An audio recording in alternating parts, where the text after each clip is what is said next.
மகளிர் உரிமை தொகை 1000 ரூபாய் தான் வந்துட்டு இருக்கு. 2500 ரூபாய் எப்போது வரும் அப்படின்ட்டு தமிழ்நாட்டில் இருக்கக்கூடிய ஒட்டுமொத்த பெண்களுமே கேள்வி எழுப்பி வரக்கூடிய நிலையில தற்போது அதற்கான ஒரு மகிழ்ச்சியான செய்தி வெளியாகி இருக்கின்றது. அதை பற்றி தான் இந்த வீடியோவில் பார்க்க போகிறோம். அதுக்கு முன்னாடி இந்த வீடியோவுக்கு மறக்காம ஒரு லைக் கொடுத்துக்கோங்க. சரி, வாங்க வீடியோக்குள்ளார போகலாம். தமிழ்நாட்டில் அனைத்து குடும்ப தலைவிகளுக்கும் மாதம் 2500 வழங்கப்படும் அப்படின்ட்டு தேர்தல் வாக்குறுதியில் அறிவிக்கப்பட்ட திட்டம் எப்போது நடைமுறைக்கு வரும் அப்படின்ட்டு முதலமைச்சர் விஜயை கேள்வி கேட்டுக்கொண்டிருக்காங்க தமிழ்நாட்டு பெண்கள். கடந்த ஆட்சியில் தகுதி இருக்கக்கூடிய பெண்களுக்கு மாதந்தோறும் 1000 ரூபாய் வழங்கப்பட்டு வந்தது. அதன் பிறகு பார்த்தீங்கன்னா ஆட்சிக்கு வந்த தாபேகா அனைத்து குடும்ப தலைவிகளுக்கும் மகளிர் உரிமை தொகை 2500 உயர்த்தி வழங்கப்படும் என்று தன்னுடைய தேர்தல் அறிக்கையில் உறுதியளித்திருந்தாங்க.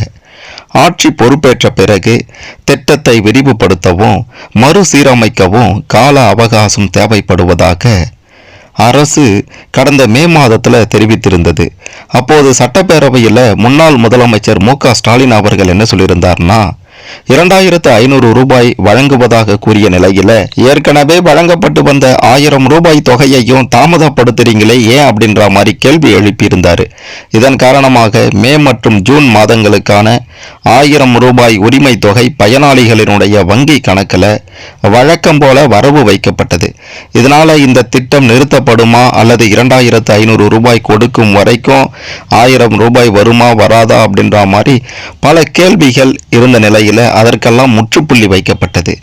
இந்த நிலையில 2500 எப்போது வரும் அப்படின்ற மாதிரியான ஒரு மகிழ்ச்சியான தகவல் தான் தற்போது வெளியாகி இருக்கின்றது.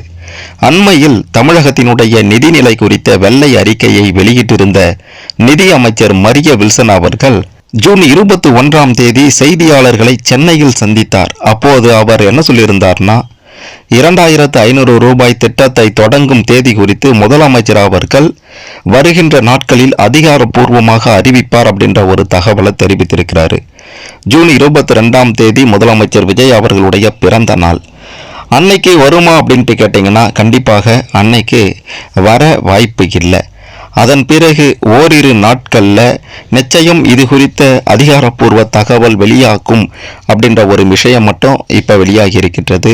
நிதியமைச்சர் அவர்கள் சொன்னதை வைத்து பார்க்கும்போது ஜூலை ஆகஸ்ட் இந்த 2 மாதங்களுக்குள்ளார ஒரு நல்ல முடிவு வரும். 2500 ரூபாயாக மகளிர் உரிமை தொகை உயர்த்தப்படும் அப்படின்றது மட்டும் தெரிய வருகின்றது.